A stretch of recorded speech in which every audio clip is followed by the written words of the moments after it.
Hola a todos, estoy muy contento de estar aquí para empezar mi historia con el Real Madrid, el mejor club del mundo. Muy contento y vamos a trabajar mucho para continuar de ganar más títulos, muchos títulos por este club.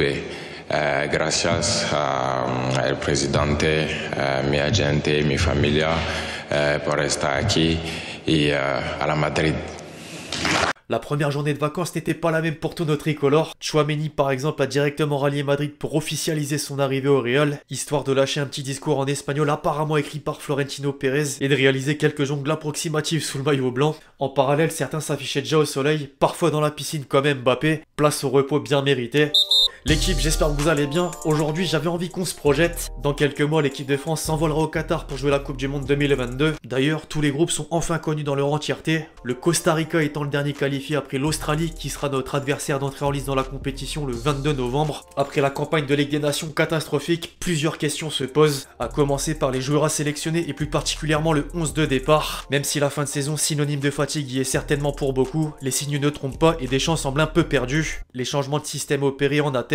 Quelle composition d'équipe serait préférable et quels éléments méritent une place au premier rang? C'est justement le but de la vidéo. Je vais tenter de confectionner le meilleur cocktail à mes yeux et en avance. Forcément, le temps d'ici le lancement laisse apparaître de nombreux inconnus tels que les absents dans la liste des 23 ou encore les forfaits sur blessure, en espérant qu'il y en ait le moins possible. J'espère que le concept vous plaît. Au passage, pensez à lâcher votre meilleur pouce levé pour me le montrer et permettre un référencement optimum. Les 4000 likes sont pas impossibles. Je rappelle rapidement que la chaîne est sponsorisée par OneFootball, l'application numéro 1 sur tout ce qui touche le ballon rond. Avec le mercato et en attendant le mondial, c'est le meilleur moment de la télécharger. Le tout gratuitement via le lien en description.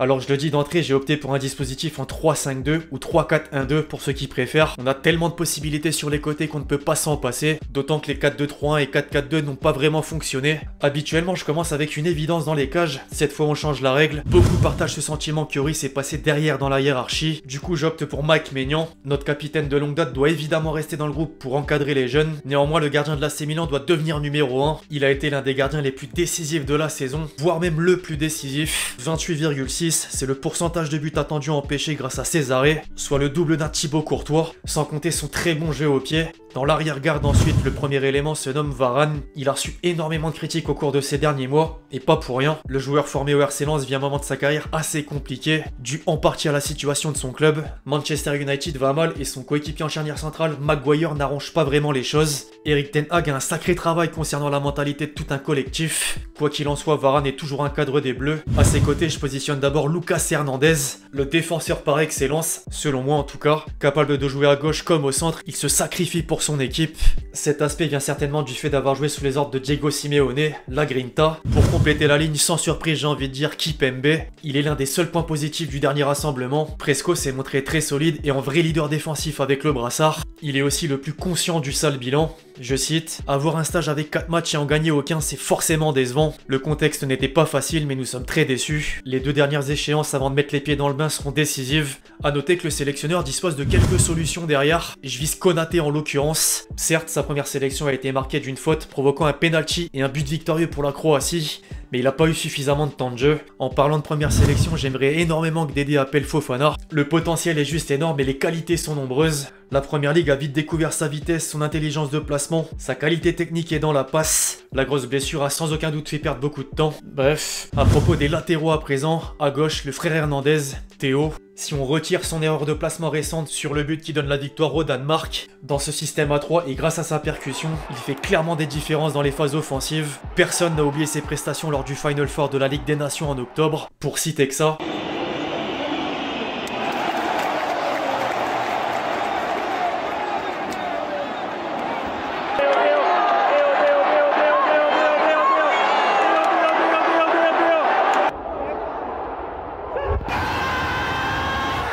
Ce but avec l'AC Milan et sa saison à proprement parler Aïe aïe aïe. À l'opposé, je vais peut-être créer un débat dans les commentaires. C'est pas un souci. Jonathan Klaus, le mal aimé apparemment en tout cas. Deschamps ne l'a pas titularisé une seule fois et il n'a joué que 14 petites minutes. Est-ce un problème d'entente, de niveau défaillant en entraînement ou autre? Il y a une véritable interrogation. Une chose est sûre, il a pas eu le temps de faire ses preuves à la différence de Koundé utilisé sur ce flanc. C'est pas son poste et on l'a très bien vu, même dans une défense à 4. Pavard, vous allez me dire, ok il est athlétique, mais n'a pas vraiment de football pur. Vient alors Coman qui a essayé de prendre ce rôle de piston droit.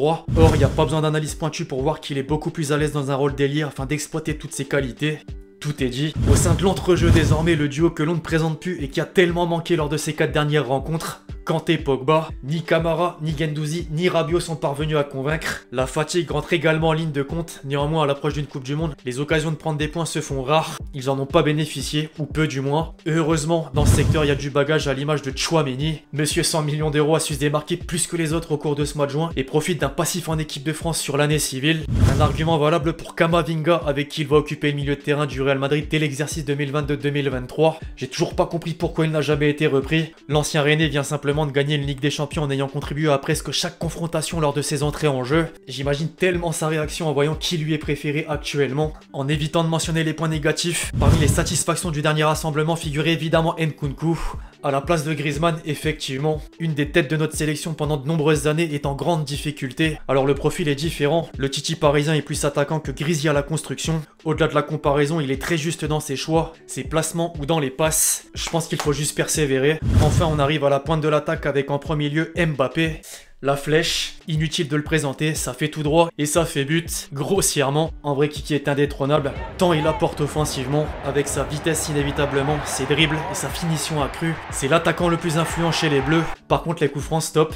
Afin de compléter ce 11 sans surprise, Karim Benzema. Avec la quantité de matchs effectués et en terminant au sommet, impossible de juger ses performances d'avant vacances. Le Ballon d'Or 2022 sera normalement à son meilleur niveau dans 5 mois. Ce trio d'attaque sur le papier fait très mal. En chiffres, dites-vous que les 3 figurent dans le top 5 des joueurs impliqués sur le plus de buts toutes compétitions confondues cette saison. En revanche, sur le banc, il faut que ça bouge et des décisions fortes doivent être prises. Ben Yedder par exemple a été excellent avec Monaco, cependant en bleu ça fonctionne pas. Je vais en surprendre quelques-uns mais je demande le retour de Giroud. Gigi pourrait tellement apporter selon l'adversaire et dans la rotation en cours de match. Ce tweet d'Opta me fera pas mentir. Avec Olivier Giroud, 65% de victoire, 2 buts par match. Sans Olivier Giroud, 57% de victoire, 1,8 buts par match. Voilà. Pour conclure, je sais que certains préfèrent les systèmes à 4 défenseurs, pourquoi pas. Or, de mon côté, je privilégie le 4-3-3 au 4-2-3-1, voire au 4-4-2 incompréhensible aligné au Stade de France face aux Croates. Bref, l'équipe c'est tout pour cette vidéo où je proposais mon 11 de départ de l'équipe de France à 5 mois de la Coupe du Monde 2022. 5 mois, c'est vraiment proche. J'espère que vous l'avez kiffé, je compte sur vous si c'est le cas pour lâcher votre meilleur pouce levé. Proposez-moi le vôtre dans les commentaires, je les lirai tous. D'ici là, on se retrouve très vite sur la chaîne pour de nouvelles vidéos. C'était Lexchi. Ciao.